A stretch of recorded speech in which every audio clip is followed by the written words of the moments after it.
It's a great pleasure and honor for me to present to you my ex-student, my past student, Dr. George Dimopoulos. George was born in Athens and grew up in Patissia, originally from Messenia, and he was a volleyball player in the Sporting Patissia and Ionian Club of New Philadelphia.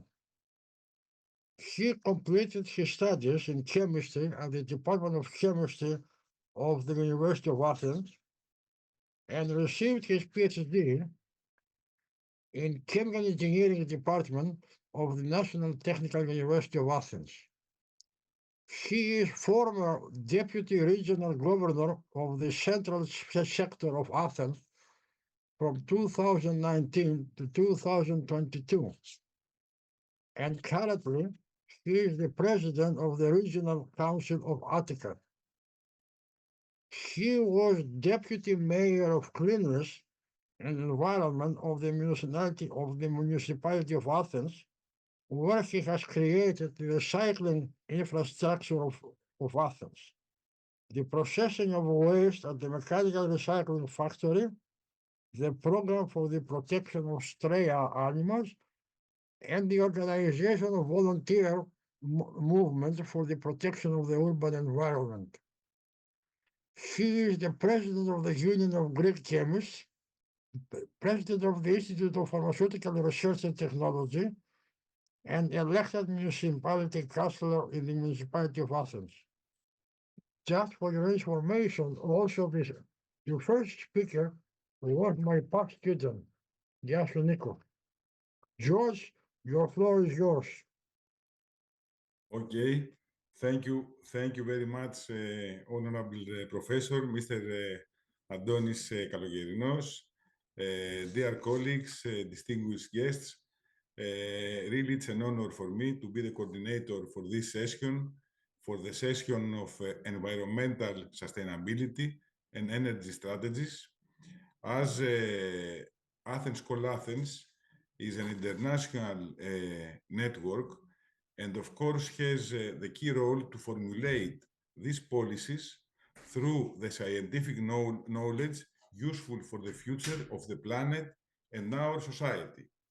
So, as Mr. Kalogerinos said, our first presenter is Dr. Nikolaos Nikos Thomaidis, who is the professor of analytical chemistry in the, Department of Chemistry, National and Kapodistria University of Athens.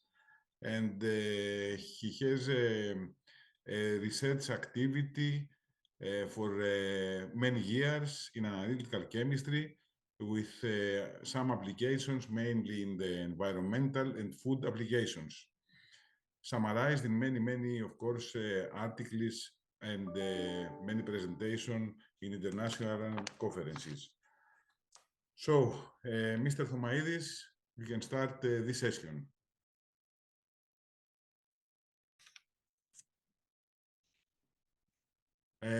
Αγαπητέ Νίκο, Mr. Thomaidis, you have your sound. It's closed, your sound. Can you open it? Yes, I have shared my screen. Can you check it if it's okay? It's okay now. Excellent. So everybody sees my slides, okay? Okay, yes. Yes, okay. So in the following 15 minutes, I will try to thank you very much for the invitation and introduction, both you, Yorgos, and Professor Kalogerinos.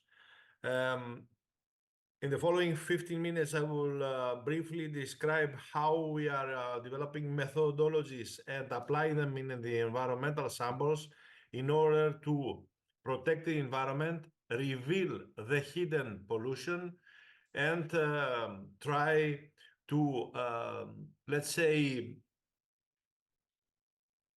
channel this information, the data, in authorities and regulatory bodies for a better chemical management and sustainable environment.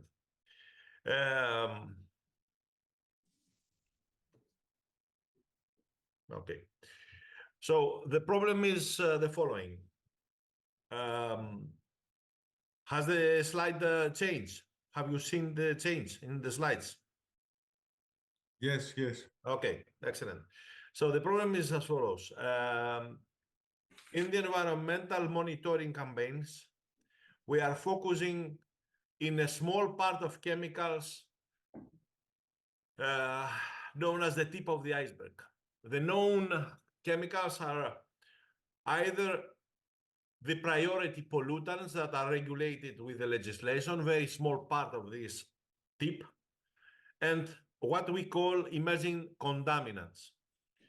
But the unknown part of what we are calling the chemical universe is huge and unexplored.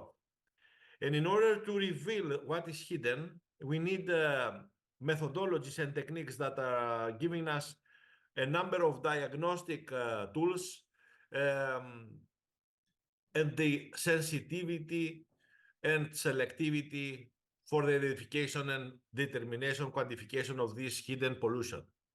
And for that reason, we are using high-resolution mass spectrometry, and with the complementary use of algorithms, machine learning techniques, and cheminformatics, we try to identify and quantify this hidden pollution. So we apply these methodologies to all the environmental compartments, not only in the aqueous phase or marine environment, whatever, but as a holistic approach, we are applying this methodology to all the compartments of environment. We perform phase studies and develop methodologies for the ecotoxicological assessment of this pollution.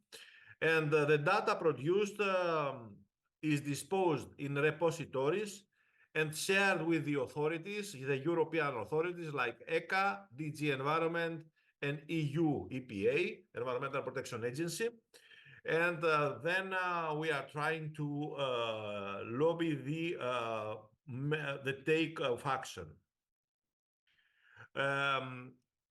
In order to capture all the, let's say, hidden pollution, we try to develop methodologies that are applied in several substrates, matrices, cover the very polar, the semi-polar, and the non-polar fraction. Therefore, we need complementary techniques, chromatographic techniques, and orthogonal techniques, as we say. And we have developed distinct workflows, data processing workflows like target, suspect, and non-target screening. By target analysis, we mean that we have the standards and we quantify directly when we identify the chemical substances. When we are discussing about wide scope suspect screening, meaning that we develop a library that it's ready to process the MS data we acquire from our methodologies. And they are looking for substances that are in the data set without having the standards. So we have a range of algorithms for producing. We have developed a range of algorithms that are producing in silico identification points. And for the tentative identification of these substances, we are using also algorithms to semi-quantify, producing quantitative information for risk assessment. We use a range of mass spectrometers, very expensive instruments that we have in the laboratory with the close collaboration of Bruker. And this is the target, wide scope target analysis, where we can now analyze more than 3,200 substances with very high sensitivity, since we have new instruments that have heated electrospray and ion mobility capabilities that serve us very well. So after the target screening, the data acquired from the mass spectrometer is processed with what we call wide scope suspect screening. At the current moment, we have developed a database of more than 110,000 compounds at the same time. And out of them, almost 5,000 are PFAS. PFAS is a very known problem, pollution problem, environmental, and not only, but also public health problem. So we apply these methodologies in order to identify the hidden PFAS pollution and then to perform risk assessment. And we store these data sets in open access format in an infrastructure we have developed called Digital Sample Freezing Platform, DSFP, where everybody from different laboratories, different instruments can introduce their open format data files from mass spectrometers and perform wide scope suspect screening with the databases we have there and also semi-quantitation. Currently, this infrastructure, DSFP, is not just a tool to perform suspect screening for chemical pollution, but also it is a repository where regulators can log in, of course, after permission, to have access to the data and check, for instance, where we have specific substances, chemical pollution, and at which level, meaning that they have visualization tools in order to perform a rough, high throughput, though, screening of what's hidden in our environmental samples. Currently, we have more than 4,500 samples from different European projects and beyond. So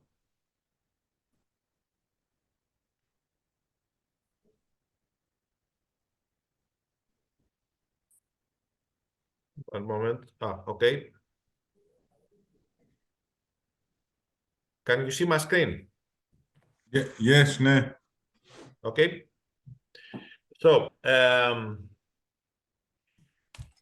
here you can see a semi-quantitation algorithm that is used. We have developed and published for this semi-quantitation of several chemical substances. And out of this effort, we have also collaborated very closely with the Federal Agency for Environmental Protection of Germany, UBA. UBA has access, restricted though, to thousands of experimental toxicity values at various trophic levels. We have developed initially with them models that predict the acute toxicity of 5 levels of trophic chain, from algae to rats.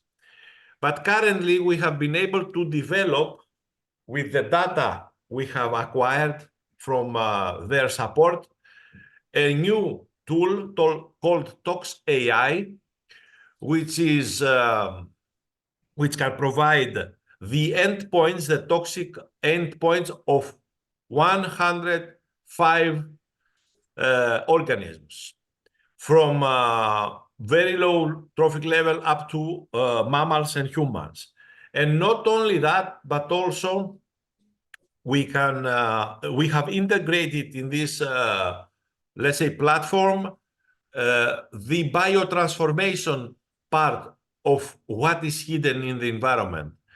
When the chemicals are released in the environment, they are metabolized from several organisms and they are producing new substances. Therefore, the hidden pollution includes not only the parent compounds, but also the metabolites and the transformation products from abiotic processes.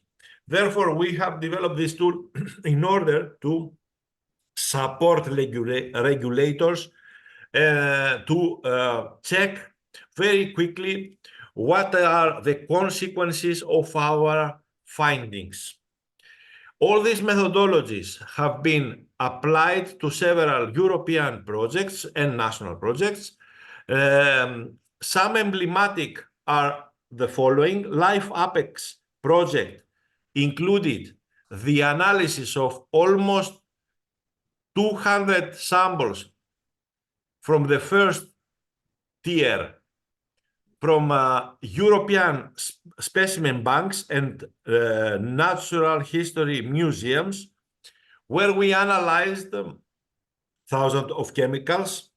And this graph shows in red here that for all these substances from pharmaceuticals, metabolites of pharmaceuticals and pesticides, industrial chemicals, PFAS, but also the transformation products of caffeine and nicotine from our everyday life, the levels of these substances are higher in predators than their prey. Even though these chemicals, apart from PFAS, which their properties are known, all the others were not registered as substances that biomagnified. But this study, this program shows that hundreds of chemicals are biomagnified without being registered as to have this property. Therefore, these results were alarming to the European Commission, and we are pushing through UBA and DG Environment in order to change the way that chemicals are managed and registered within EU. This is a graph that shows that in several parts of the Europe, we have a cocktail of chemicals found in predators. For instance, in UK, we have found tramadol and their metabolite, nortramadol, citalopram and its metabolites, kiatepine and sertraline, all of them psychotropic drugs. In Germany, diazepam and nordiazepam, and several other findings. All this shows that we contaminate every day our environment by using all these chemicals. It is our everyday life. It's not easy to change, but we have to be aware that what we are calling wastewater treatment plants and all these this disposal in the sewage are not removed, and they are disposed in the environment, and they come back to us through food chain. This is also samples that have been analyzed 20 years ago, and shows that the trends are decreasing for PFAS, but the last years are stabilized. However, PFAS are everywhere. And these are a range of policy briefs that has been published through this work. These methodologies have been also used to monitor wildlife throughout Europe, for instance, eggs in different bird species, or analysis of parts of white-tailed sea eagles from Germany and several other parts of Europe, and marine environment, not only from Europe, but also Antarctica, the North Atlantic system, Baltic Sea, and Black Sea.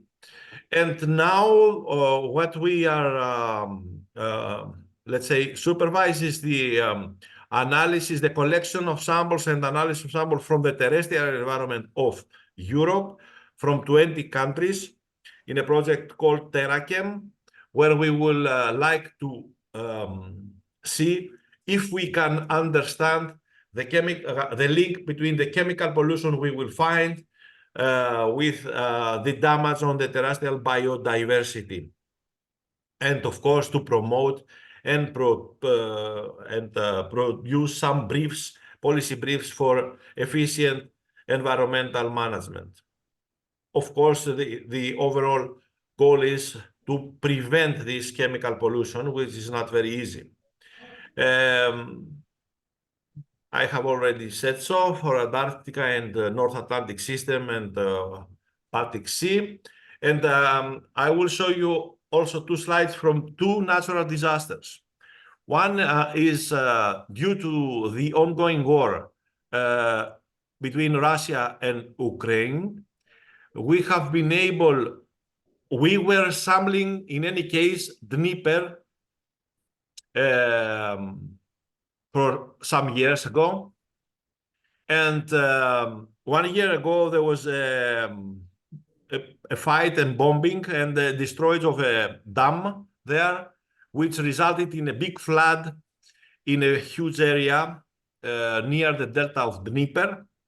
Therefore, we had common samples from 2020 and 2023, and we compared the chemical pollution after this natural disaster, this disaster in the area. The results are, I think, informative. We had more pharmaceuticals found in the environment in 2020, but overall, the pollution in 2023 of the chemicals we found was higher, mainly plant protection products from the destruction of the infrastructure there. Therefore, we had higher levels of chemical substances released in the Dnieper Delta and the surrounding area due to this disaster. The next sampling campaign was performed in Pagasytikos Gulf and nearby offshore environment. We had also samples before Daniel floods, and we have also samples after the disaster. And you can see here that we have high levels of many compounds from pharmaceuticals, industrial chemicals, illicit drugs, artificial sweeteners, coffee and tobacco products, plant protection surfactants, of course. And totally we found 280 substances in these samples. And if we compare what we found after the events of 2023 and the previous sampling, which was done in 2020 and 2021, we can easily see that for most of the substances, we had higher levels after the floods. Είμαστε στα 20 λεπτά, κύριε Θωμαΐδη. And this was my last. Okay. Thank you very much. Okay, thank you very much. It was really very interesting to hear from the professor the environmental monitoring studies that could support pollution prevention, and not only that, and promoting also the reuse of water and ensuring the sustainable water resources for future generations. Do you have any questions for Mr. Thomaidis?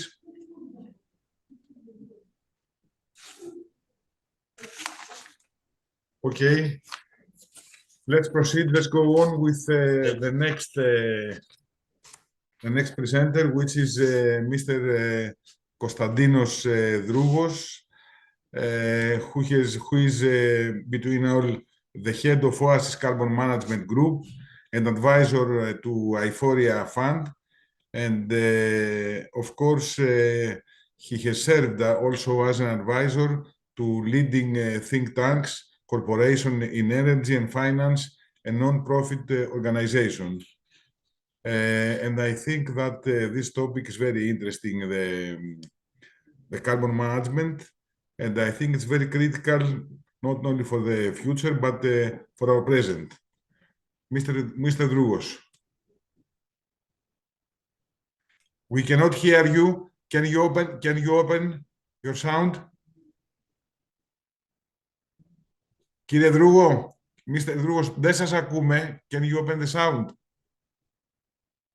Yeah, one minute. Okay, here you go. Okay, now. I was loading my slides. Now I have to figure out how to. This is a picture of the slide. This is not the one.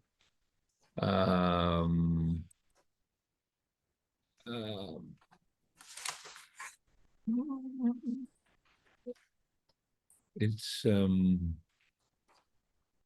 how can I get to the thing here?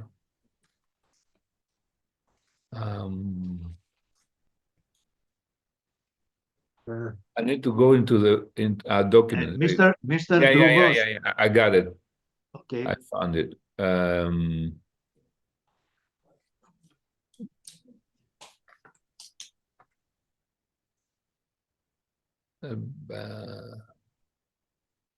It has a problem here on finding I went into share and it didn't. It's not taking me to my documents, and therefore I cannot find the file to share. Anyway. Sorry, Mr. Drugos. Yes. After sharing the screen, go on the top, on the right side, where is view. Click on it, left click, and at the bottom, there is the full screen. No, this is unless this is a picture thing. This is not the file. That's the okay. We will open your presentation via our office. Okay. USA. Yes, and, all we know. I stayed up very late because I lived there for 35 years. So I'm part of this. So you know better than us the impact that has the elections in the USA in the war and peace. And of course, the war and peace has a great impact in the energy transition. And of course, I think that we all agree that the energy and economical transition model has to meet the needs for the growth for our planet. And the problem is not the lack, as you mentioned, the lack of resources, but mainly is how to use the existing technology in order to create a new sustainable model for all humans. And we should never ask ourselves, or question ourselves about whether peace or prosperity. We can have both. Do we have any questions from the audience for Mr. Drugos?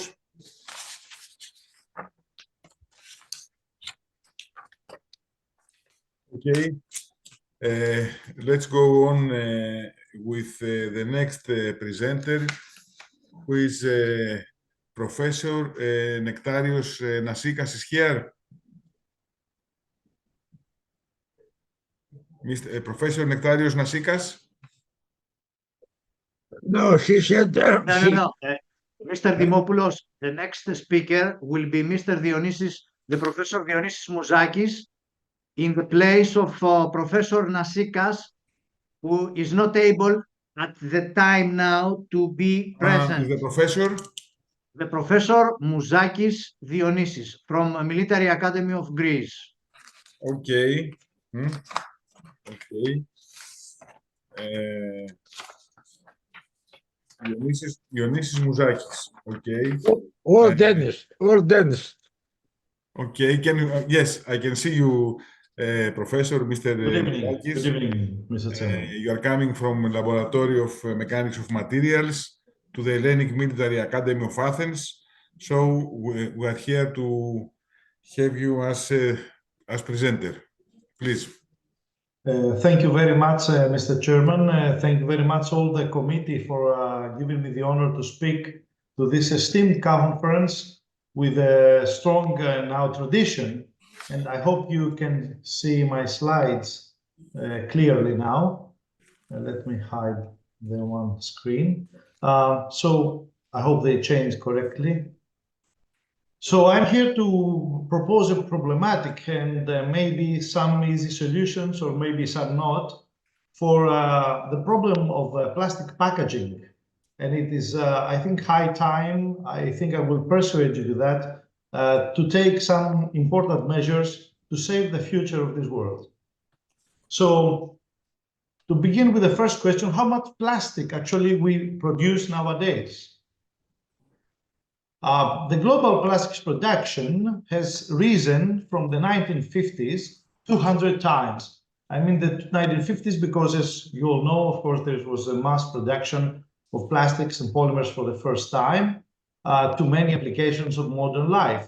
In 2019, this is the last cumulative result we have been able to produce more than 450 million tons of plastic each year. I reckon nowadays it should be more than 500 million tons of plastic, which is really a good and big quantity. Now, if we sum up all the plastics that humankind has produced since the 1950s, it sums to somewhat, now it should be around 10 billions of tons since the 1950s, and this is all on the crust of the earth or inside our oceans. So the equivalent of this quantity is more than 1 ton of plastics for every person alive today. So each and every one of us has his own ton of all plastics. Now, what is the fate of this mass? I'm afraid the news are not very encouraging. We have, out of these, let's say, 8,300 cubic millions of tons, the plastics that are being recycled, you can see the green part, are still very, very low, are just 1/5 or 1/4 of the amount that are just being used once. The plastic, the blue one, this is the blue ribbon. The plastic that goes to the landfill or it's being discarded, it's about 45% of that, or incinerated. And this means that though the efforts of mankind and Europe and all the other world are to go to recycling for plastics, and there is a lot of money being invested in research there and in the industry, still 55% goes straight to the landfill. So it means that we have an issue here. Also, most plastics can only be recycled once or twice. And there is a very interesting publication by Gaio et al. In 2017 saying that just by recycling the plastics, we are mostly delaying the issue rather than avoiding it. So it's just a technique to delay the summing of plastics in the environment. What about our seas now? How much plastic do we produce and goes up into the oceans and the seas? Well, we are also an island and sea nation here in Greece, and there is also a place for us in this national chart, this global chart, showing that we are throwing, as Greeks, something between 100 grams and 10 grams of plastics into our seas every year. There are other countries where the situation is more worsening, people that throw more than 1 kilo of garbage, plastic garbage, into the ocean every year. So this is a very worrying fact nowadays. And there are very interesting news from the Pacific Ocean. There is a new continent being built there, a new island nation, you can sarcastically call it, 1.6 million kilometers square is the great plastic garbage patch of the ocean, of the Pacific Ocean. which amounts to 80,000 tons of garbage, 1.8 trillion pieces of plastics, and it is also a great source of microplastics.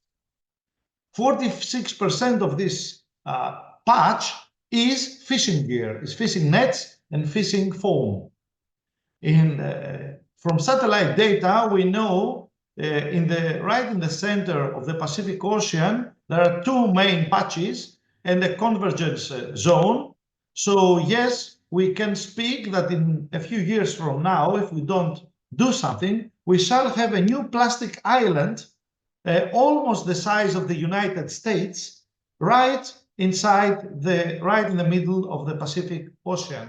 A very interesting fact, a man-made. I don't know if we can really take people to inhabit it, but it is afloat for every case. What are the plastic sources for this garbage patch?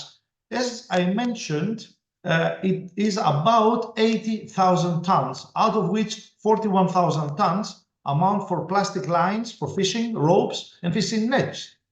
And almost 37,000 tons are the other plastics, hard plastic sheet and film, mostly packaging. There are also some other types of plastics, but these are pellets from containers that go into the sea by accident, of course, the raw materials for the plastics, but this is not so much, it's only 340 tons. So we have a big issue with packaging. And guess what? From the high seas, this garbage, this plastic garbage is being converted into microplastics. And these are pieces of plastic less than 5 millimeters, according to the NOAA and the European Chemicals Agency classification, and less than 5 millimeters, even to microns that enter the food chain in our fish, and from fresh, of course, they land into our plates. Of course, microplastics are not present only in the Pacific Ocean, but also in the Mediterranean. It's starting to become a big problem. And for those colleagues who are medical doctors or professors, they already know that these microplastics have a big impact on the human health. I wouldn't like to go into that, but skin diseases, lungs, thyroid irritations, and all that are caused by microplastics. So who is more responsible? Where does all this plastic waste come from? As I said, packaging is a big problem, because out of these almost 450 million of tons we produce each year, 142.6 million, 142.6 are packaging. The others are building and construction, transportation, consumer products, and so on and so on. But the big issue is packaging. This is the main target we have to solve if we want to speak about a sustainable future. And the problem with packaging is that it is the sector that nowadays uses the most plastic of all, and it has a very low product lifetime. It becomes waste almost after 6 months of use. So do we need to rethink of packaging? Let's go back in the 1900s. What the people used to apply for packaging materials and to employ at that days, they had the tin cans. Our grandmothers always had the tin cans with good products from the local grocery, the beans, the sausages, and some other stuff, which were 100% recyclable, and the paper on the etiquette also could be recycled or decomposed in the landfill. But at that part of the century, of course, recycling was not exactly the problem of mankind, and our grandmother at the village used to burn everything inside the barrel, as you remember, and you would end up in many rusted cans. But rusting is also a natural procedure, and the metals go back in the environment. We also had recyclable iron cans. We had the recyclable biodegradable carton papers and return and reuse milk or beverage or beer or wine bottles. So glass was a very important utensil and a very important material of the time. We have forgotten it, that also our fathers sent us back to the grocer, take the empty bottles of beer back, and you will get some little money maybe sometime. Now, some immediate measures that have been proposed to avoid this huge pollution of packaging. Some ideas are not new, some are very new, and some are very innovative. The first one, and this comes from the Ellen MacArthur Foundation, is the direct elimination of packaging. So please stop using packaging, not as citizens, but the supermarkets and the large food companies and the food processors say, why do you want your carrots and your bananas and maybe your paprikas inside the plastic foam tray and by plastic film wrapped? Do you really need to do that? No.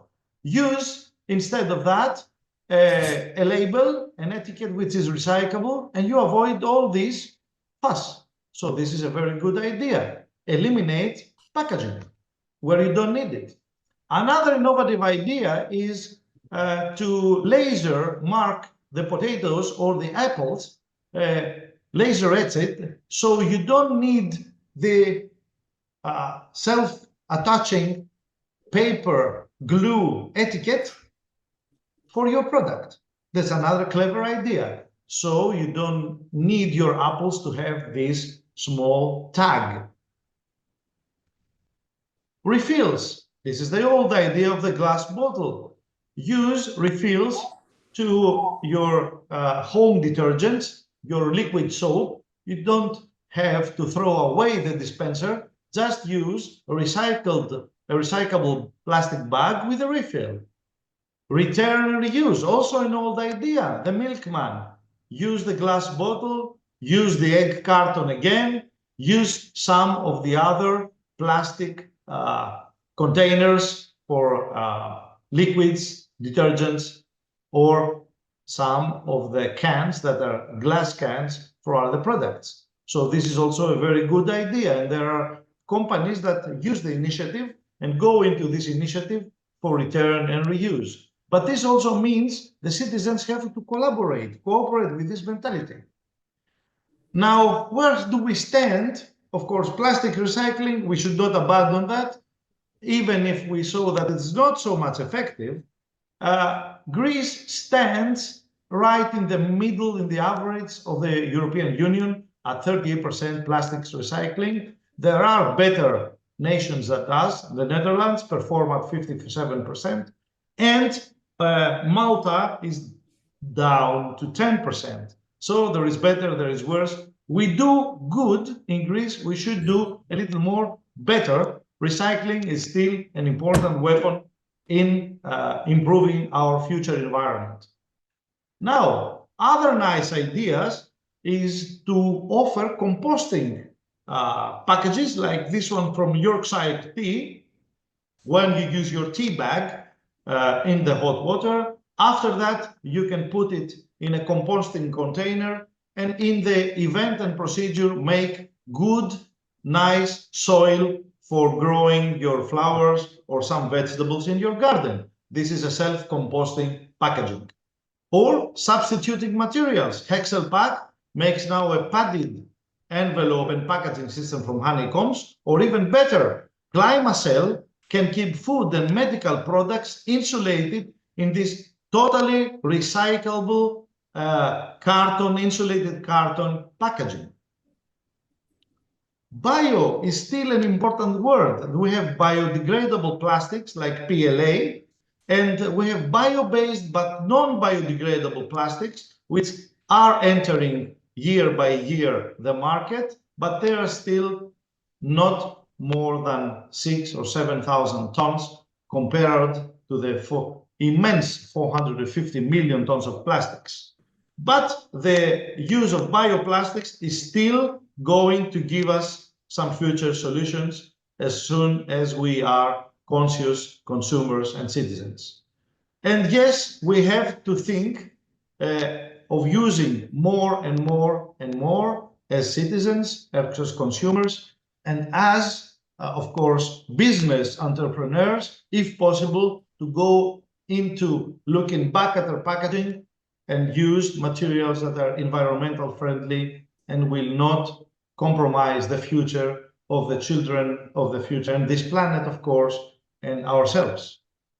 Thank you very much for the offering of this nice presentation and the chance to present this, I hope, interesting issue to you. Thank you very much, Mr. Mouzakis, for your presentation. It's true that we're very late for serious measures to save our future about the plastic pollutions. Plastic pollution actually is a pressing issue and has a great effect in our environment. That's why it's very urgent for the governments, for the businesses, for the industry, for the NGOs, and of course, for all the citizens to work together on research, to innovate, and have the best practices to solve this problem for our common future in this planet. Do we have any questions for Mr. Mouzakis? Okay, let's go with the, thank you very much, Mr. Mouzakis. Let's go Thank you, Mr. Chairman. with the next presenter, who is Mr. Kalahanis, Mr. Konstantinos Kalahanis. He has graduated from the Department of Philosophy and has a postgraduate diploma from the Medical School of the University of Athens in Environmental and Health. Now he is in New York College in Athens, and we are here to see your presentation about a very critical topic about geopolitical transformations. Mr. Kalahanis. Mr. Chairman, thank you very much, and I would like also to thank ACA for their very kind invitation. It's my honor to be here with so many renowned researchers and colleagues, and as I said in the past, it's not just a conference, it's an all-star game of scientists. So much interdisciplinarity, so much interaction between all of us, and I think that something good is going to come out from this. So my topic, it's also from my own perspective, because I study the past, is if we have learned some lessons from the past, because what we speak about climatic change, about extreme weather phenomena, which can cause severe problems in our civilization. Sorry, Konstantine. Ναι, παρακαλώ. Sorry for the interruption. Could you please share your Νομίζω το presentation? κάνω. Ήδη το κάνω. Share and then Τώρα. go. Ναι, το κάνω. Το έχω κάνει. Τώρα. Just a moment. Okay. I think it's okay. I think it's okay. I think it's okay. So in the past, we can get very useful lessons from the past if we study history or philosophers, which is my topic, philosophy of science and particularly of astronomy. From the past centuries, we know that climate changes have influenced the development and even the extinction of civilization. During various historical periods, we have major climatic changes like shifts in rainfall patterns, glaciers, or droughts, which have played a significant role in human society. Nowadays, in the scientific literature, there have been studied many scenarios about the possible collapse of civilization. And to be honest, when in the last summer, when I was in my wife's village in Pindos, near Grevena, I was looking at the signs of drought in the mountains of Pindos. the trees, the whole environment, it was like something we were in September.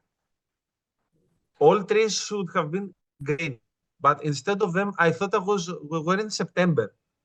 Everything was orange, it was yellow, and looking back at past, we can see many similar incidents. But the question arising is, how can the climate have an impact on the possible collapse of a civilization? In the first scenario, which is the most favorable, we have vulnerable areas, while civilization in other areas adapts collapse. The civil war in Syria has been proposed as an example of local climate collapse, and we have simulations showing that the drought has contributed to the war that was likely due to anthropogenic climate change. So a climate collapse is not only determined by environmental factors, but also by other causes, such as pre-existing political conflicts and ineffective governance. So far, we know that we have air pollutants like carbon dioxide, carbon monoxide. We have measurements about what has been emitted from war conflicts all over the world. In Ukraine, in Syria, we have an ongoing war for 15 years or almost, as I can remember. In the second scenario, we have collapse of cities or even nations, which is widespread, but some major urban centers and national governments continue to exist. But in such a case, the world is not going to be the same. And these remaining centers experience negative climatic impacts, such as ongoing water and food shortages. And it's not included in my presentation, but I would like to remind you something. A couple of years ago, there was an experiment in the asteroid Dimorphos. We sent a spaceship which somehow it kicked the asteroid. I don't think that the mass media, they showed they highlight the importance of such an experiment, because in case we face the fall of an asteroid, of a very massive asteroid in Earth, speaking about a very massive asteroid, it's 1.5 kilometers, we speak about a global disaster from which we cannot recover. The environment is going to recover, but without us. It has happened many times in the Earth's history, and it's going to happen again. So are we prepared in order to avoid such an event? As you can understand, in this case, we have a global collapse of the economy, very massive natural disasters. So such scenarios, such a scenario could be the scenario of an asteroid. And we have, I think it's Apophis who is going to approach us in 2029 with very limited percentage of impact with Earth, but it still exists. In such a global challenge, we have major urban areas around the world. Constantine, sorry again. Ναι. We cannot see other slides except the first one. You're in the first one, as I can see, but why is this happening? So you are still on the first slide. I'm not on the first, I'm on the fifth. Yes, but on the screen we see only the first one. You should see that. Now it's okay. Perfect. Okay. Let me proceed to the next one now. Okay. So when we speak about collapses of civilization, we have to look at what happened in the past. During the last 10,000 years, when we had the development of agriculture worldwide, you know, in Greece, we had navigation and trading in the Aegean in 7000 BC, which means that they had developed astronomy, they had a basic knowledge of sea currents in order to navigate. So they had a very advanced civilization. But they could not always adapt in climate changes. So their economy collapsed. we have included annual and decadal climate fluctuations like those described above, as well as large-scale changes occurring on centennial and multi-year timescales. So we have many cases of civilizations who collapsed because of climatic conditions, but in some cases, human societies, they have managed to adapt in this civilization. The first, which is a very known case study of civilization collapse, are the Greek Dark Ages between 1200 and 800 BC, where in this period, we don't have progress in civilization. In Greece, we have linear line 1, γραμμική γραφή alpha, but still the civilization seems to be very stable. This period is characterized by political fragmentation, collapse of trade networks. In Greece, we had Mykonos. The minor civilization had already almost collapsed from the volcano of Thera. So there were massive events that triggered this collapse of civilization. But it was not only us. At the same time, the Hittite Empire, Hittite, Egypt, the Sea People, Assyrians, Babylonians, all this region of the Eastern Mediterranean and the Middle East, they had to face a drop in surface temperatures at about 1200 BC. And we know for sure, we're publishing a paper with that in the 13th century in Africa, we still had water in North Africa, in the region called Katara Depression, which has been described in ancient Greek texts. This water was enough for navigation. And the Argonauts with Jason, in one of their expedition trips, they traveled in the Lake Tritonis, which is as I said before, called nowadays Katara Depression. So we had a reduction in the annual flow of fresh water, and we had decreased evaporation rates. So the western winds absorbed less moisture, resulting in reduced rainfall.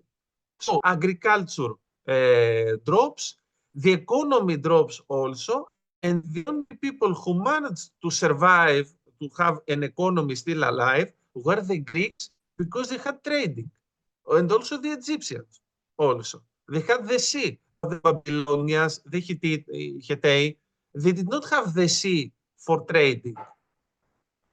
We have also the collapse of the Maya in South America in 900 AD, which has also been linked to climate change and particular groups. And I would like you to see here something very interesting. When do we have the flourishing of civilization? As you can see here in the graph from Lee et al. 2015, when the weather is better and the climatic conditions are more favorable, we have the development of civilization. Here, in the High Middle Ages, apart from the Byzantine Empire, which is gradually declining, we have the German Empire in Europe, we have France, we have many other empires which arise. In 1200 and 1300, it seems that the temperature drops, so we have this crisis of late Middle Ages, but in 1500, when the weather is better, we have Renaissance, την αναγέννηση. And then a new crisis in 1600, and in 1700, the Enlightenment. And another interesting fact, somewhere here, we have a very serious temperature drop, which happened because of the 1816 volcanic explosion of Tambora volcano in Southeastern Asia. This volcano caused the year without summer, when in Athens we had snowfalls in June. It's been, you can find it in the literature as the year without summer. And as you can understand, this had a terrible impact in the crops, in agriculture worldwide, not only in Greece. And a short piece of information about some indications of the climate change. We have the increase of the global mean temperature. We have the uprising of sea level worldwide because of ice melting, and the snow cover of northern hemisphere decreases, and it has an impact also in the regions of Greece, which are based in snow centers like Kalavrita, like Kosovo. They have to adjust to their economies and their business plan for the next decades, possibly. Instead of 3 or 4 years of snow, months of snow, excuse me, they may have to adjust in 1 month or less. So the local economy has to change.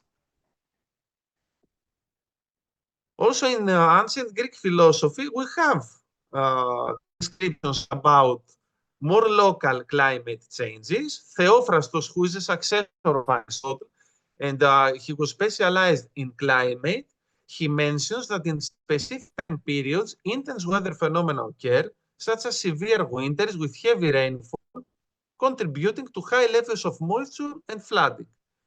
There is even the example of the flood of Deucalion, known as the cataclysm of Deucalion, which took place in the Greek region and resulted in the alteration of Achelous river flow. And also he was aware of the role of underground waters. And now, taking into account the Daniel storm in Thessalia in 2023, I think that there is a great discussion, not only in science, but in the whole society about the role of the water. Ωραία. Theophrastos also, he has observed trees like the Persia of Laurosea family that could be planted and grown in areas like Rhodos, although they would not be, it was not their season. So in his era, we had higher temperatures. So all this causes geopolitical implications. We know that we underscore the sensitivity of human systems to climate change. We highlight patterns of adaptation and collapse. And we also know that societies, in many cases, they have successfully navigated climatic shift, often shared traits such as technological innovation, something that we have to do right now.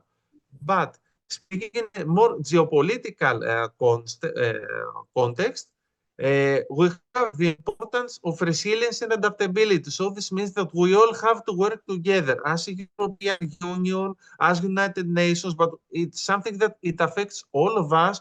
We're going to have cases of migration because of climate. It has happened. It's going to happen again. So I think that these lessons from the past and what has happened in humanity since ancient history is a very good driver for the future in order not to avoid climate change, but try as much as possible to mitigate the consequences. And I would like to finish. I have already spoken about my conclusion by saying that we all have to work together, all of us from all specializations, because it's something which affects all of us. So thank you for your attention and your time. Thank you, Mr. Kalakhanis. Of course, we need the lessons from the past, as you told us, for the geopolitical transformations, and geopolitical strategies are influenced actually by climate dynamics. And the climate change, as we underlined, is not only threat, but it's also a challenge. And when the understanding of past climatic impacts on human societies can better, so then we can better craft strategies, and this in this way we can face the environmental uncertainty through geopolitical stability. So, can I say something? Of course. Before we proceed, I was looking at the map of Attica at Google Earth. Google Earth now has included the map of the burnt areas in Attica. It's a shock. It's a shock, actually. Delhi has almost become a desert. Pateras Mount. It's a shock. The map of Attica with all Yes. the forests which are burned is shocking. We have lost all our mountains. Pateras Mountain in Megara, Yes. a large part of Parnitha. Pedeli is almost a desert. I remember Pedeli with pine trees. I remember this magnificent forest, and except from the area of Dionysos, everything is burned. And I think that I am not optimistic about what's coming next. Unfortunately. Unfortunately, you are right. Do you have any questions for Mr. Kalahanis? Okay, we proceed with Professor Georgia Melagraki. Mrs. Melagraki is here.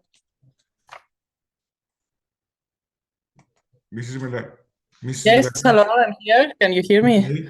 Okay. Mrs. Melagraki is an associate professor of chemistry in the Hellenic Military Academy.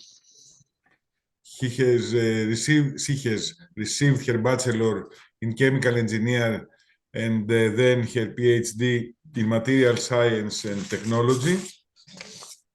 And her presentation concerns to the interaction of chemicals with human health and the environment. So we can hear you. You can hear you, Mrs. Melagraki. Thank you very much. Hopefully you can hear me and you can see the slide changing, right? Yes. Perfect. Thank you.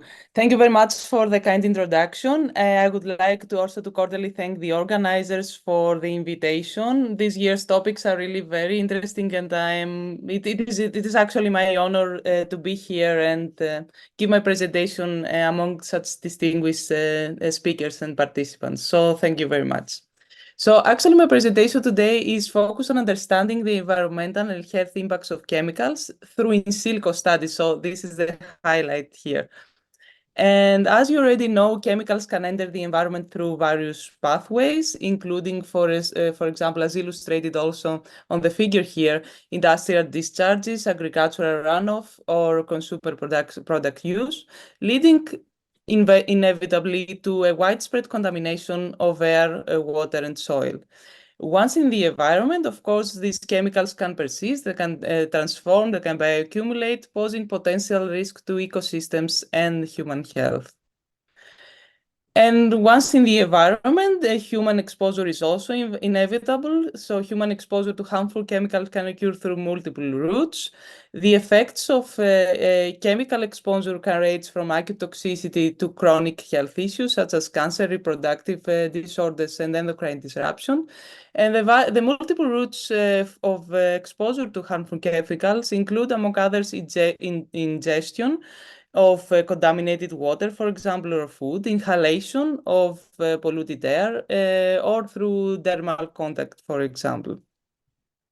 Understanding these interactions between chemicals and the environment and the human health is crucial not only for developing effective regulatory policies, but also for developing risk assessment frameworks and remediation strategies to safeguard both ecological and public health. So it is important to assess the adverse outcomes of chemicals. That can be achieved by a combination of various methods. And for this presentation, as I said before, I highlight the in silico experiments, which refer to those experiments done in a virtual setting, for example, in a computer or via virtual simulations, as opposed to the well-known, of course, in vitro or in vivo experiments, which refer to experiments taking place in a test tube or in a living cell or model organism and so on. So focusing on in silico studies, one can highlight different approaches, including, for example, data mining or machine learning predictive modeling or molecular docking and molecular dynamics, just to name a few. Of course, there are many more methods, techniques, and algorithms proposed in the literature.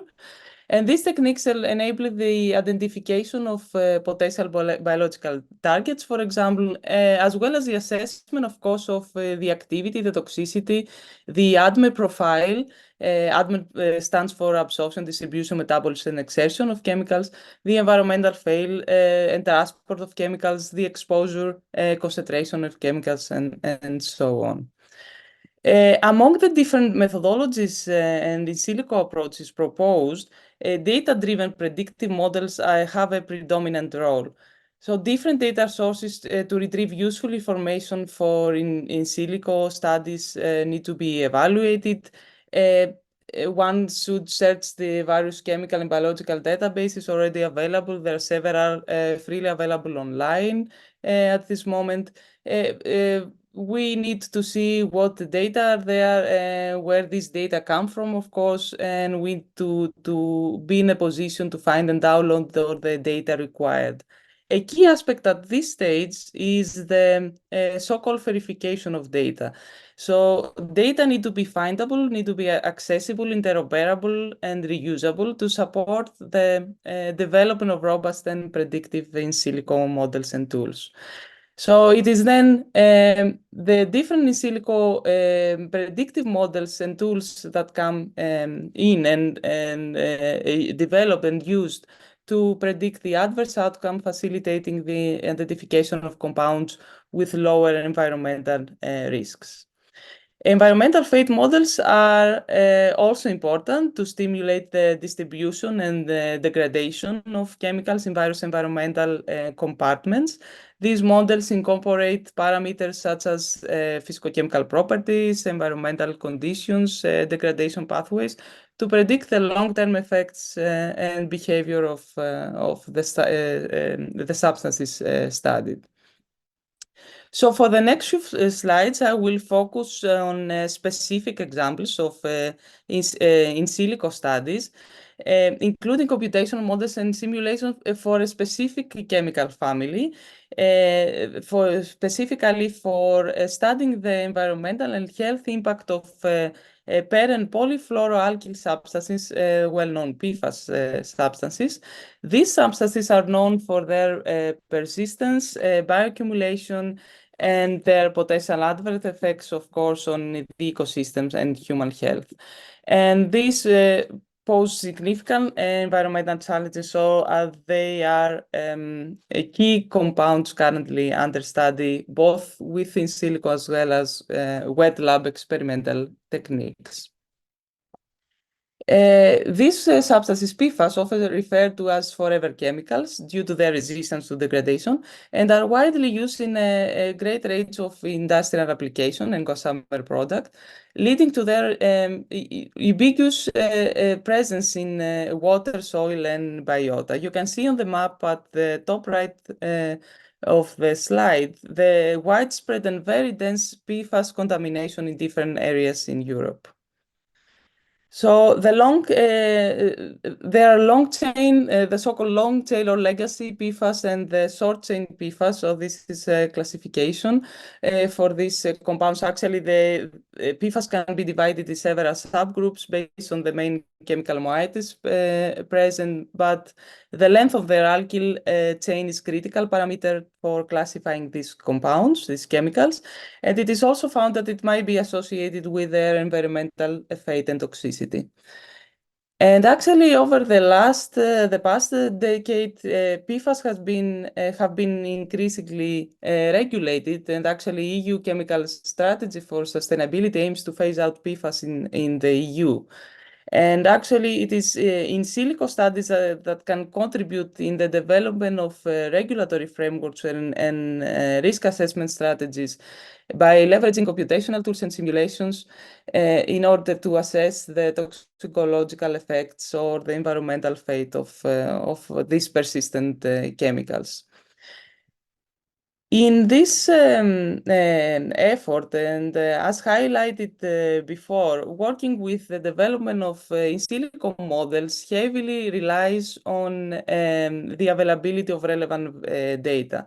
So for this purpose, and in an effort to exploit the potential harmful effect of PFAS, we conducted a systematic review on studies addressing the toxicological impacts of PFAS on human health. And here's a workflow, the Prisma workflow flow diagram actually that we have used. And the research question was, what data is available regarding PFAS toxicity to human health, and what are the main toxicological endpoint impacts and human health endpoints affected? So with this question, and of course, some exclusion and inclusion criteria that we have defined and used, we have searched the literature back from January 2019 until December 2023, only English language publications, and 3 major databases, namely PubChem, Scopus, and ACS publication, to see what data are there, what data are available in order to further exploit this data in silico framework and see what conclusions we can make out of this exploitation. While searching for the relevant data, we have built a structured database that included all key study characteristics, and such as, for example, the authors, the publication year, the study design, was it a model organism, a cell line, any silico tool, and so on. The PFAS compound related to the specific study, exposure levels, health outcomes, and so on. So based on the results, we have identified several wet lab experimental data related to potent adverse health effects in humans for a wide range of compounds included in the PFAS family, together with some potential biological targets of PFAS, some receptors such as PPAR and PXR. So there are several ways to exploit the data identified and retrieved. One is through molecular docking and dynamic simulations. The structure-based visual screening of a great number of compounds, including ligand and protein preparation and simulations, of course, could be a time-consuming procedure. But we have automated this procedure through some workflows used within the NIME environment through Asclepios nodes that do exactly this task of automating the molecular docking and dynamics procedure. So this automated workflow help us to run molecular docking calculations to investigate the possible PFAS binding sites on the different receptors that we have identified. And this was done for a series of ligand and protein complexes, and the results have shown some interesting interactions worth further investigation. So the work is currently under preparation for publication, actually, this one. So another key issue is environmental fate.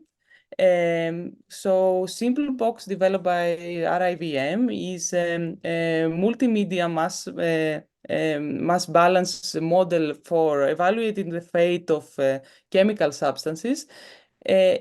It requires as input user-specified release rate based on different scenarios, and then it produces exposure concentrations in the environment as an output. And you can see here on the slide the different compartments included, such as, for example, seawater or natural soil or agricultural soil, air, and so on, as well as the airflow between the different compartments. And this a SimpleBox model was made actually quite recently available as a web application, including options on studying different PFAS under different scenarios, and thus providing mass and concentration in different media for this very important chemical family. So the user can submit the PFAS of interest and the preferred scenario and get the exposure concentration and in the environment, and then in a subsequent step see how this exposure could affect human health. So this is the next step, actually. Once the exposure concentration is defined, there are models to assess the chemicals, the actual concentration uptake within the human lungs, and then evaluate the associated hazard with that. So the user should first choose the model, as you can see at the upper right corner of the slide, should first select the model to use for calculating the deposition fraction of particles in the human lung as a function of particles diameter, actually aerodynamic diameter, and also could choose among the preset cases available for particle size distribution from the literature. So when the size distribution of PFAS is in particulate matter is selected together with the concentration of the material, the respiratory volume rate, we can have, for example, a female sitting or a male having a light exercise or something like that, as well as together with the exposure duration, the acute dose in the 3 regions of the human lung are calculated. So we have an assessment of the health impact of this specific chemical.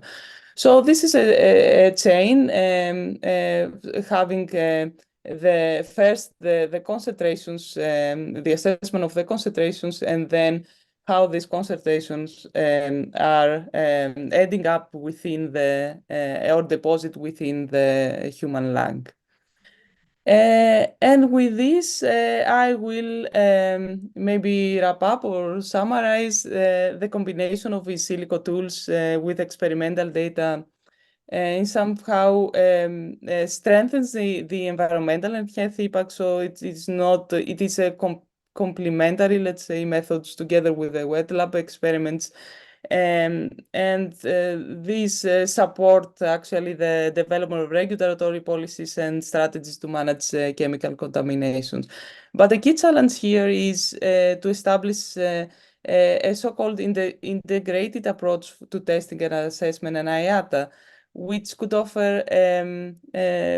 be designed to offer a robust framework, bringing together data sources, methodologies, both wet lab as well as in silico ones, to enhance chemical safety evaluations.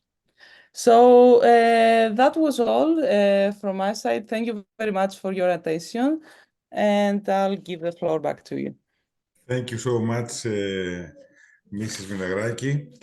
It was very interesting to hear, and as we already know, of course, from our life, how chemicals can enter the environment through different pathways, through industrial pathway, through agricultural pathway, and of course, through the product that we use as consumers, and all this leading in many ways to contamination. That's why, since we understand the interactions between chemicals and the environment and the human health is crucial, as you said, for developing regulatory policies, for risk assessment frameworks, and of course for strategies to safeguard the public health and our environment. Do we have any questions for Mrs. Minagraki?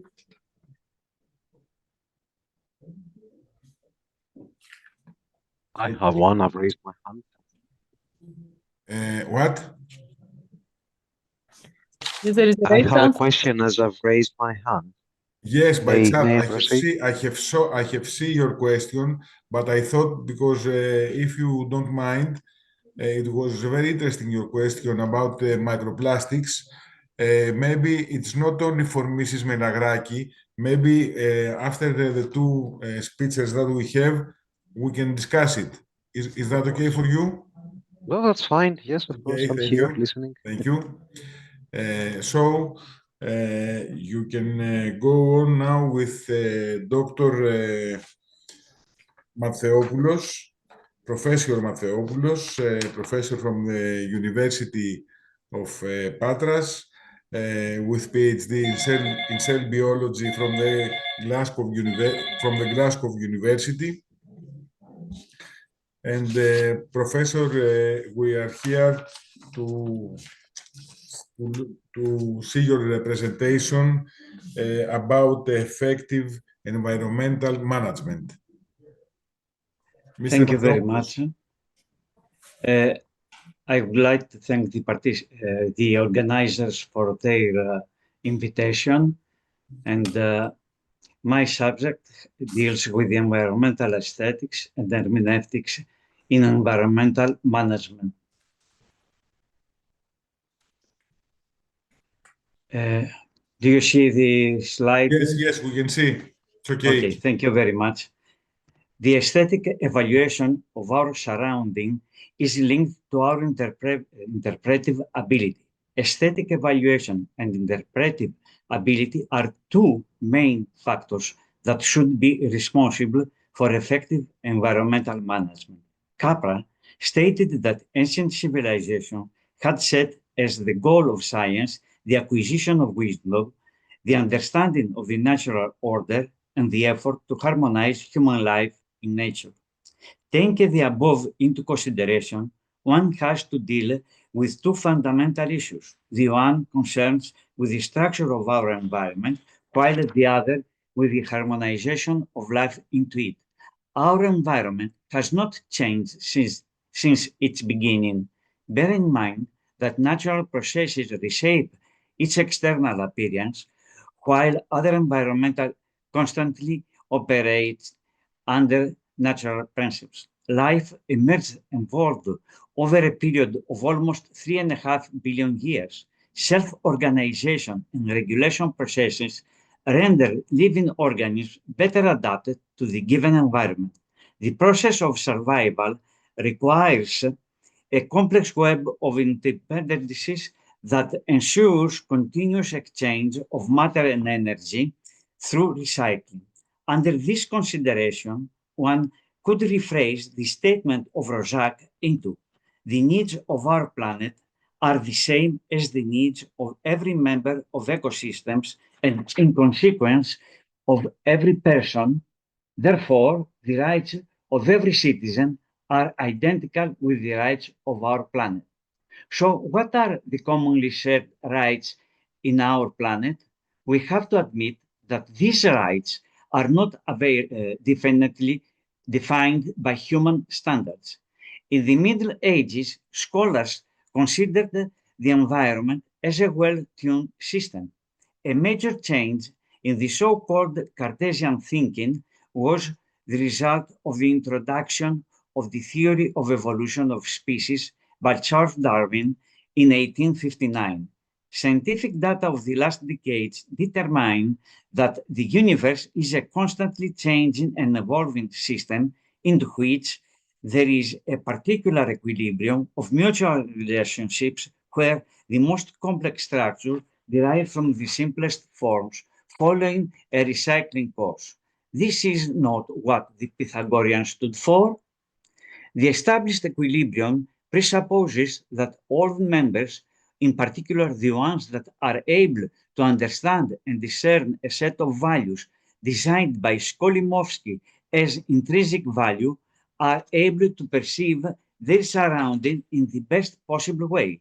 This implies that humans, considered on the top of evolution, must have the best organized and sophisticated systems to properly assess this value. The intrinsic value has been annotated by Despotopoulos earlier as ataxia. It is important to keep in mind that in the Old Testament book of Genesis, we read, "And God saw everything that he had made, and behold, it was very good." It is therefore obvious that the whole creation has been organized in the best possible way. As a result, each constituent members perceive it and attribute to it its due ataxia. Incidentally, in the Divine Liturgy of the Orthodox Church, just before the ending the priest turning towards the icon of Christ, among others, utters, "Sanctify, Lord, those who love the decency of your house." What does this actually mean? Attempting to define the meaning of this statement, one has initially to define the concept of decency. To define decency, the Greek word euphrepia, one has to see what Aristotle was professing. Perception of the special objects of sense is never in error or admits the least possible amount of falsehood. Thus, the concept of decency, that is the one referred by Ocellus as veltion, or by F in the Greek word euphrepia, is perceived by our senses that, according to Aristotle, are never in error. Therefore, the perception of F and its subsequent apprehension is the result of the Pythagorean, Aristotelian, and religious perspectives. It is therefore logical to consider that humans perceive their surrounding in its natural condition. Having defined the way we perceive our environment, it is time to deal with the meaning of "Sanctify, Lord, those who love the decency of your house." Three issues arise at this point. The one is its meaning, the other to whom it is addressed, and the third refers to the conditions under which it should function as an expression. The conception of the incoming representations through our senses is a result of the ability to transfer messages from the receptors and their subsequent elaboration by a control center. This control center should not only be able to receive messages, but should also analyze them and furthermore define mechanisms by which immediately to properly respond. This control center is the central nervous system. Its evolutionary development in humans contributes to their sociopolitical promotion. This promotion should resulted to an easier way of life, providing the opportunity to develop philosophically and begin thinking on issues related to human existence. On such issues is referring the above-mentioned expression. It should be stressed that this expression does not stand only for Christianity, but for all other religions. Everyone is worshipping to his divine God. All are interested for the decency of their worshipping place. It is on the interest to anyone who perceives the concept of house with a broader content. Therefore, house could be the habitat either under the narrow meaning or of our home or the broader surrounding into which we interfere. As a consequence, at this point again emerges the concept of environment. Thus, referring on decency, we should be addressed on the decency of our environment. There is reasoning on admitting that natural processes continuously reshape its configuration, regardless of human intervention. Let me note that although initially human intervention was mild, nowadays it rather appears destructive. There should be defined intervention boundaries so that environmental withering not to be extensive for the sake of future generations. According to Capra, the 17th century, the period of scientific revolution, defined the time that human intervention started being against the environment. The decency of the environment should be on the interest of all living organisms as members of the ecosystem. The diversity of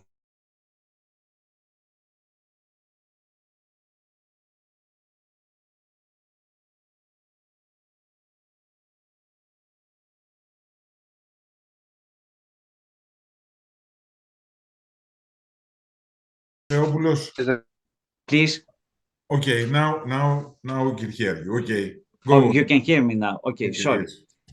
yes. Our assessment is definitely the result of our inner self and the way of responding to our daily life. it becomes obvious that Sanctify Lord is addressed towards the divine entity of each religion. Under the auspice of environmental terms, the above-mentioned expression is referred to a higher natural power that, independently of human will, controls the natural processes responsible for life perpetuation. Let us now discuss how to interpret our perception. We receive information from our environment through all our senses. Remember that according to Aristotle, our senses are never in error or admit the least possible amount of falsehood. The incoming informations are elaborated by our central nervous system, and subsequently we respond. We all respond differently as we are genetically different. The elaboration of the incoming information in our central nervous system is taking place under two situations. The one is in real time and the other in non-real time.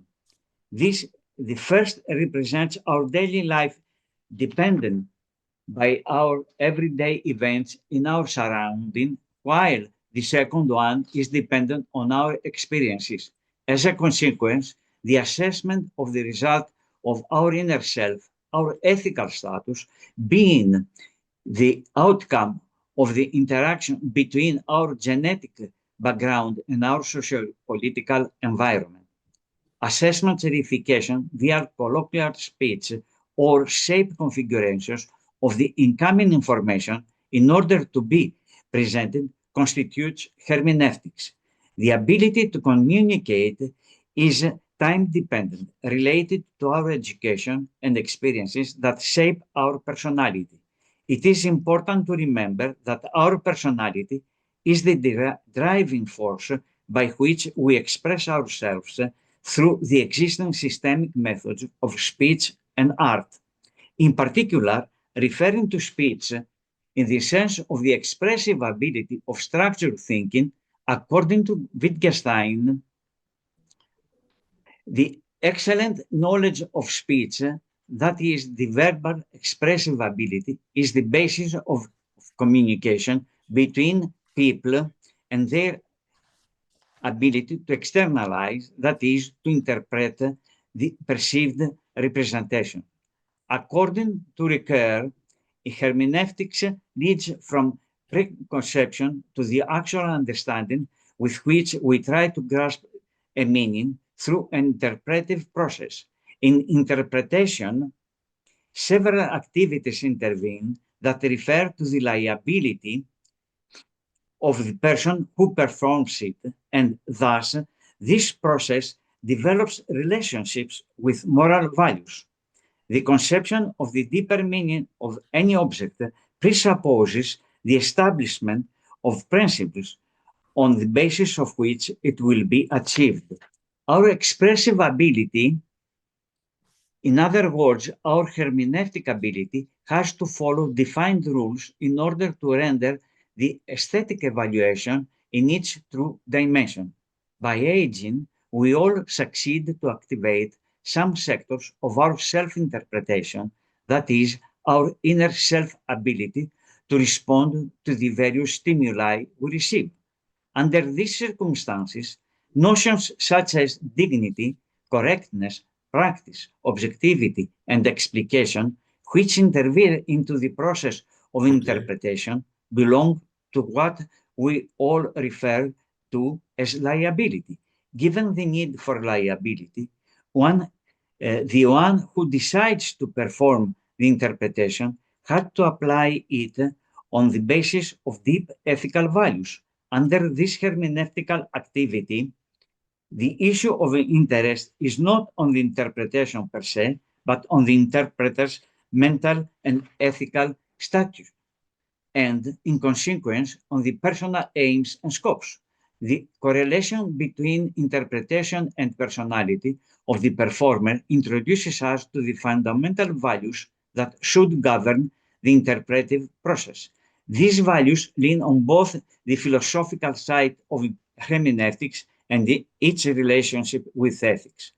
In the meantime, according to Luden, the relationship between ethics and hermeneutics tends to be totally split under Cartesian dualism and the philosophy of Kant. However, the perception of events is closely related to the behavior of those who are in the process too. Thus, the importance of hermeneutics lies in the event wherein interpretations influences the process and the same level as the process establishes the framework of interpretation.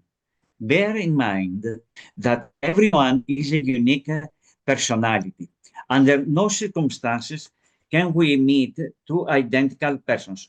Everyone's uniqueness is determined by the genetic background in relation to the rate at which the sociopolitical environment influences this background. These two factors, although they determine the framework within which everyone is capable of performing, in the meantime, they comprise the components that determine the ethical values upon which everyone builds his personality. Under these circumstances, the interpretation in which we are engaged is closely related to our ethical status, that is, the way through which we respond to our daily life, or, in other words, to our inner self. Ricoeur, in one of his earlier hermeneutical works, referred to the idea that hermeneutics drives from pre-apprehension to the apprehension per se of an event, trying to conceive its meaning through its interpretation. Conceiving the deeper meaning of every object, independently whether it is theoretical or of an applied study, artistic or spiritual, philosophical or divine, presupposes to define a moral framework under which it will act.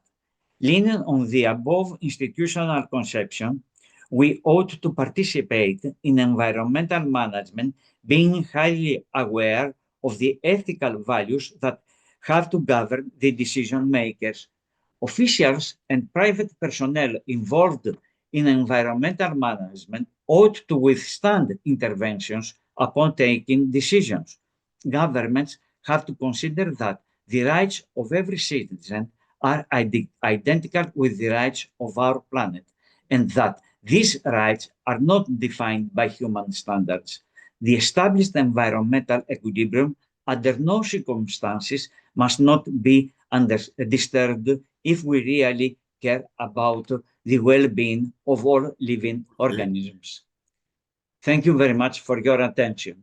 Thank you very much, Professor Matheopoulos. For me, it was, and for all, it was a different and I could say an holistic approach for the effective environmental management, which should be governed by deep ethical values, as you said to us, and probably the evolution provided organisms with a set of values that must govern our decisions.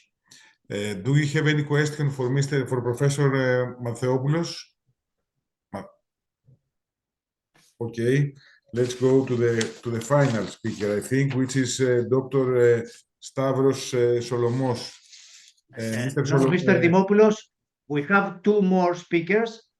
The first one is Mr. Solomos, and the last one of the day is Professor Nasikas. Ah, Nasikas is coming after. Okay.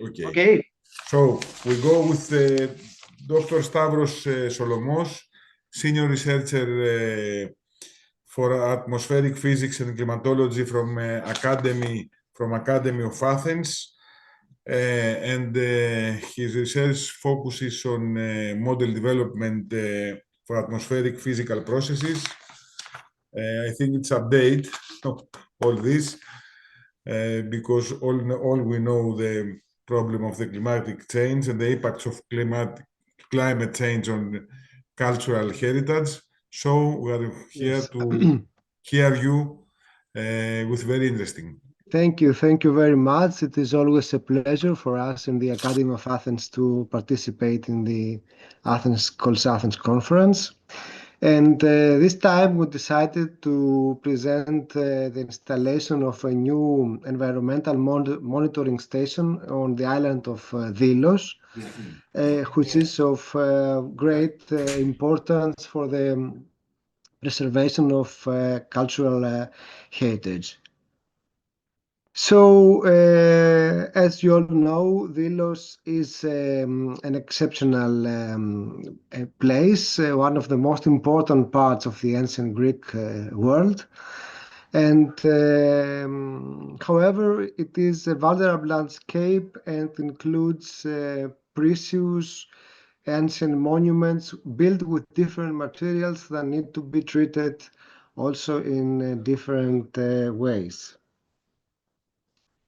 Actually, in a recent study that we did at the Academy of Athens, to identify the climatic dangers for cultural heritage monuments in the Mediterranean, Delos was found to be on the top of the list for several reasons,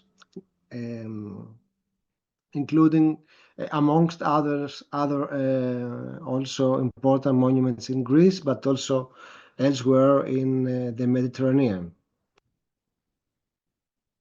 In this study, we developed a combined index to include the climatic hazards such as extreme heat, fire weather, extreme precipitation and associated flooding and landslides, the aridity index, frost and sea level rise, but also the seismic hazard, which is something that in Greece we always have to take into account. And this categorization resulted in Delos being one of the most vulnerable areas in the Mediterranean.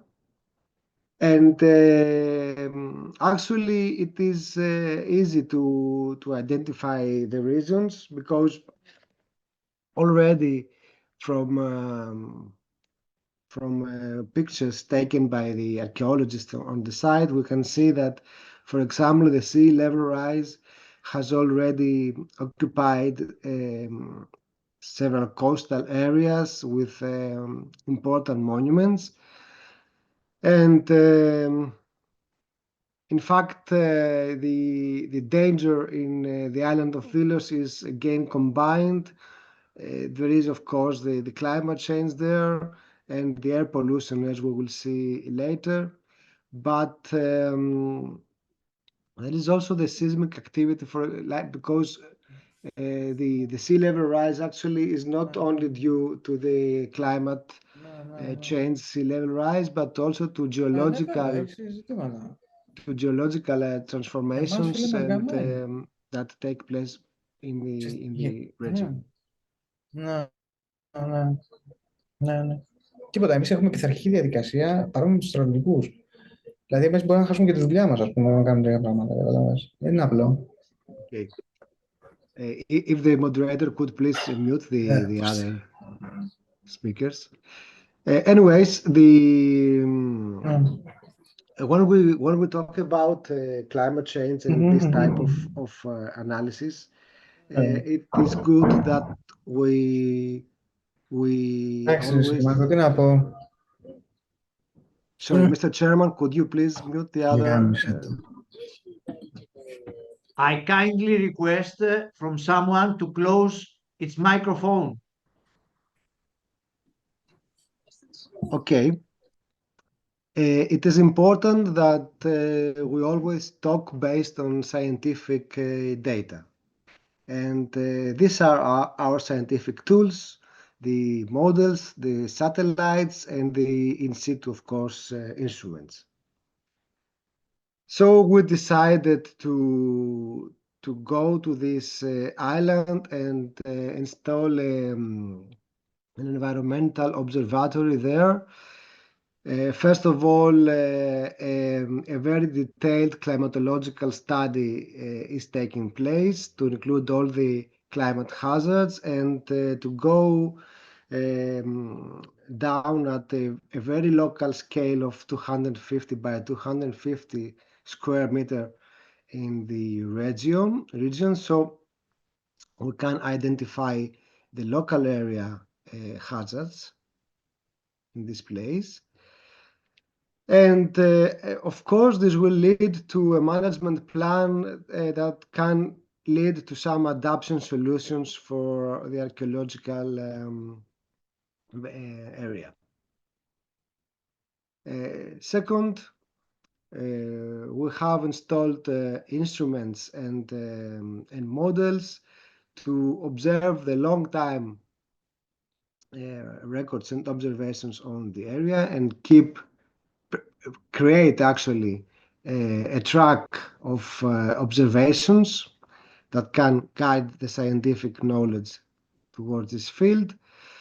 For the time, we have already installed several meteorological stations and sky cameras that monitor in real time the environmental conditions, and it looks like Delos has a significant microclimate that is very interesting. Actually, the station that is shown here in the other island of Rhynia, in fact, we decided not to operate it because it would be very difficult to maintain, but we might think of something on this on the future. So these are some of the stations on the island at distinct locations, so we can capture the separate climatic conditions over the island. Second, we have installed atmospheric monitoring stations to measure all the surface concentrations of gases and particle contaminants. And this is particularly important because the center of the Aegean is actually a crossroad for pollution coming from Athens, from Istanbul, also from Smyrna. But there is also significant local scale emissions from the port of Mykonos and the ship routes there. The next instruments that have been installed are the tide gauge and the radar tide gauge that will continuously monitor the sea level rise. And as we explained, it is a two-factor sea level rise. First, because of the climate change, and second, because of geological deformations taking place in the area. And the tide gauge is also combined with satellite observations of the Copernicus altimetry missions, as well as satellite observations of air quality, such as the MIDAS product from MODIS instrument. And all these together are analyzed in the Research Center for Atmospheric Physics and Climatology at the Academy of Athens, and we prepare the specific data for the monuments there in Delos, also for precipitation, air quality for anthropomy, UV radiation, and so on. The seismological network includes two stations, one in Delos and one in Mykonos, and these together can provide a detailed representation of the microseismicity over the region, so we can monitor the earthquake hazard and the deformations in the area. Additionally, we have developed a suite of atmospheric models at high resolution scale, reaching up to 1 by 1 kilometer in the center of Aegean. So we can forecast and describe all the meteorological parameters. For example, you can see here the wind speed. It is in Beaufort, which, as you know, Beaufort is not like an official measurement for the wind speed, but because it is a very well known. Περίμενα λίγο. Δες λίγο. Έχουμε αυτό εδώ. Mrs. Kyropoulos, Mrs. Lena Kyropoulos. Okay. Sorry, I just by accidentally because we have the main now. So yes, we have you can already see that because of the high resolution of the modeling, you can actually see that in the straits of Mykonos, you already have like something like 8 Beauforts, as well as for the temperature. A second modeling system is developed to describe the air quality over the area, again with a nested grid of 4 by 4 kilometers over the central Mediterranean, central Aegean. And as you can see here, for a number of different variables such as NO, NO2, ozone, formaldehyde, and so on, we see that the main emissions come from Athens, Istanbul, and Smyrna. However, there are also local emissions that have to be taken into account, of course. And finally, we have developed a system to forecast and describe in very high detail the wave field around the island by utilizing the SWAN system, which is a third generation model that is driven again by a coarser wave model over the Mediterranean, the WAM model over the Mediterranean. And this leads us to calculate the combined hazard of sea wave along with the sea level rise, as mentioned earlier. And of course, we have to admit that the collaboration with the stakeholders and with the people that work on the island, the archaeologists and the people that work on the restoration there, is very crucial. We have a very good collaboration, and we realized by visiting this place that indeed we have to take action. And okay, yes, maybe we cover the environmental aspect, but there is also a lot of other things that have to be done in the specific area.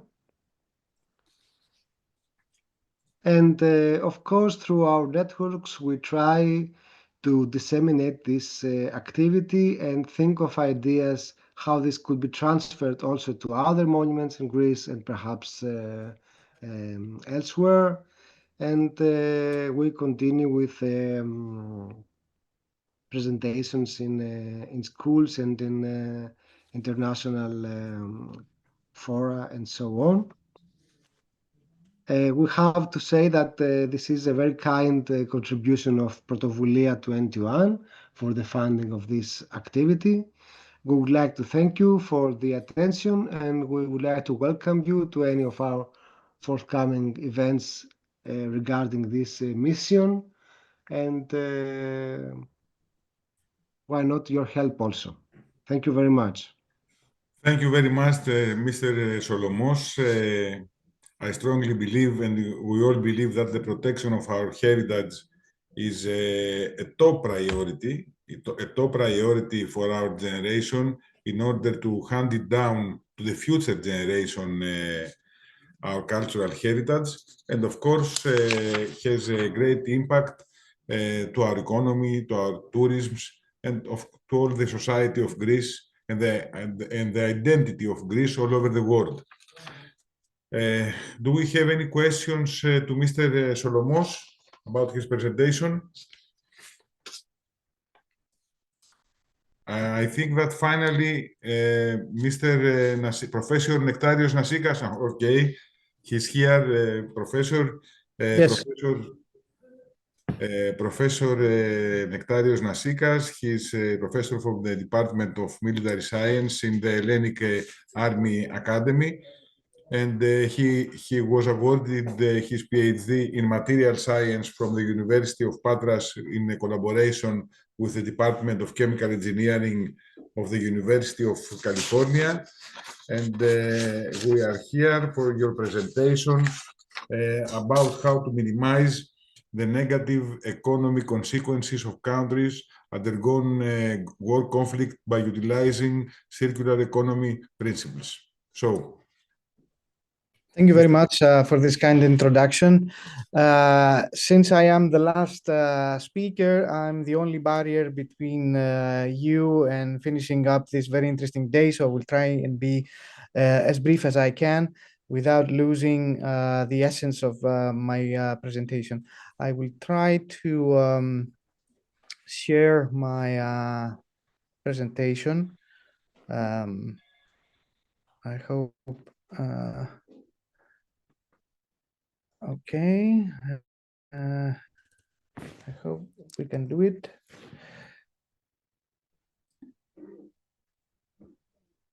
Okay. I don't know if you can see it. I hope you can. Can you see it? yes, we can hear. Σας ακούμε. Can you see my presentation? No. No, Nectarios. Okay, I will try again.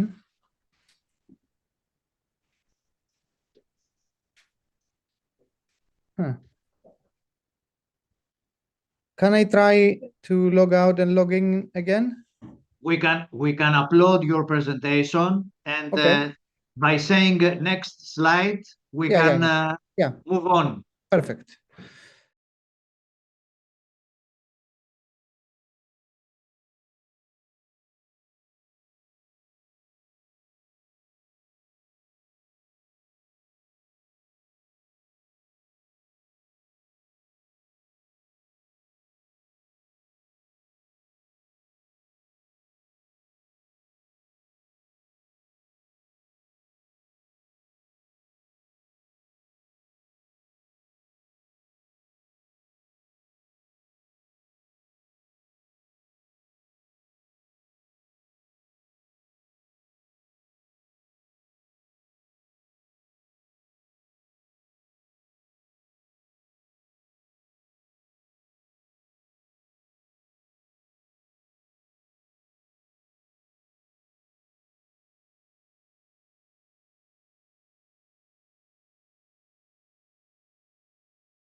Thank you very much, Mr. Nasikas.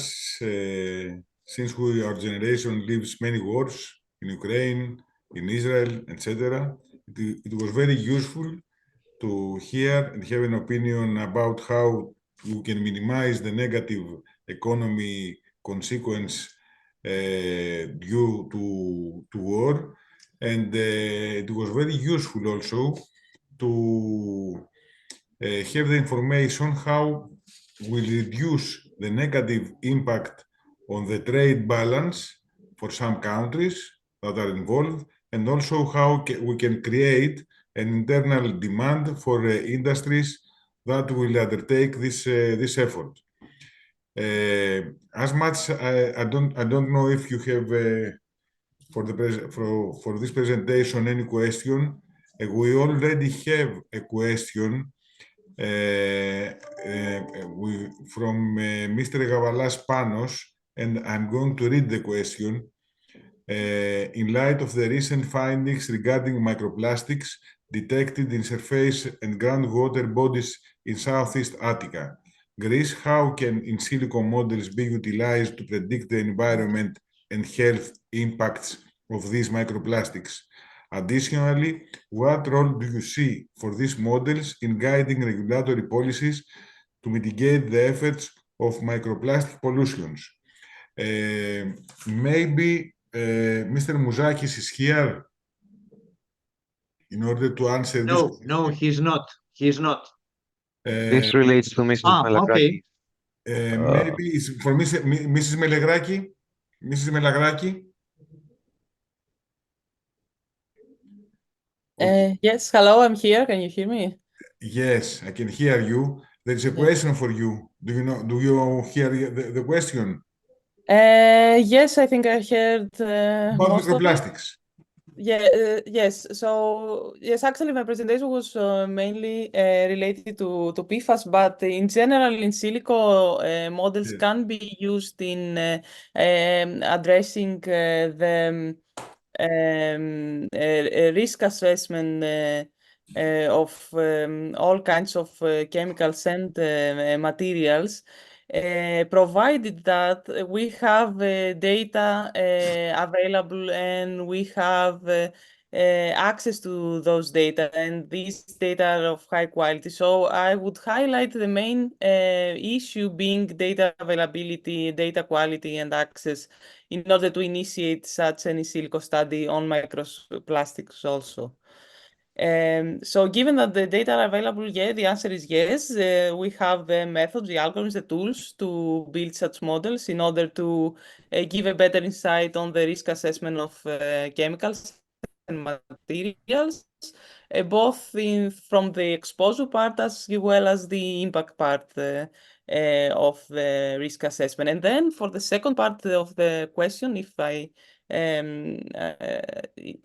think I got the point, yes, if in silico model can offer insights into the risk assessment by estimating, as I said, the exposure, the potential impact levels, then policymakers can use these findings to set safety limits, for example, or to prioritize areas for monitoring, or to create guidelines for reducing microplastic emissions from various sources and so on. And at a later stage, maybe also test the impact of different regulatory actions. For example, if there is a regulation on banning specific plastic types or limiting industrial emissions, then these models could help the policymakers understand the potential outcomes of their decisions, and then before implementing those, and then facilitating evidence-based regulations. So hopefully this answers the questions, if I got the both parts. Okay. Well covered, and thank you. Thank you very much, Mrs. Melagraki. Do we have any questions, something, some remarks, something that somebody has to tell you before I just say a few thoughts about all that we have heard? Okay, let me say a few words about all this interesting that we heard from our honorable speakers. The wasteful and polluting energy model that has prevailed in recent decades in Greece, and not only in Greece and in Europe and maybe in the whole world, but has led to dead ends and distortions in our environment, in our economy, and in our society. And we can say that this conflicting approach of the dipole energy and environment, it must belong to the past, because sustainable development is now the key parameter in the formulation of energy policies, in energy, transport, research, agriculture, education, industry, because today citizens, I believe that demand on upgrading the quality of the urban environment while simultaneously protecting the natural environment becomes more imperative, as the average disposable income and the general cultural level increases. The demands for high quality environmental infrastructures and for institutions now is increasing.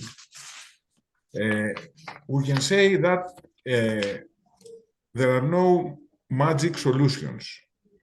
If a solution is to be found today, it must lie in the use of a combination of economy measures and a wide range of technologies that are provided now. Energy is a key to the climate and the economy. The absence of environmental costs from the price system that we have today, with the low level of environmental taxes, are not drive us to a reliable solution. Because after many years of mindless exploitation of nature, we find now that the road to sustainable development is the responsibility of all of us, at the same time an obligation not for us and also for the next generation. And the goal of transitioning to a low carbon economy and assured energy sufficiency is not realized only by bureaucracy measures, but primarily by changing the daily mindset of each one of us. And I think that this conference, it will be a very useful tool, not for us and for the state, who must create new policies in this direction, because the world today has realized the immediacy of the danger of climate change and is gradually becoming aware of the direction of environmental protection for a successful, sustainable course in the future. And in this direction, I think we are, and we must be all together. Thank you very much.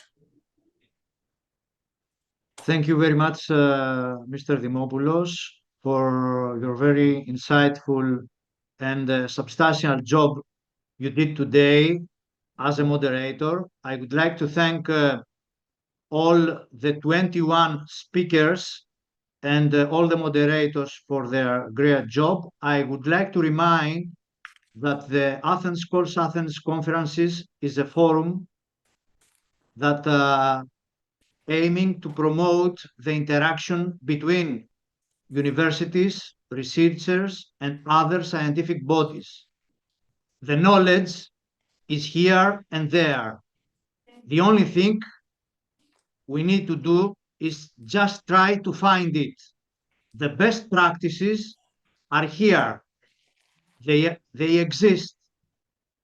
So our tomorrow appointment is at 9 o'clock in the morning. I wish you the best. Have a nice evening. And thank you again for your contribution. Thank you very much. Thank you all very much. Thank you. Thank you all. Bye bye. Have a great evening, all. Bye bye. Bye. Thank you. Bye.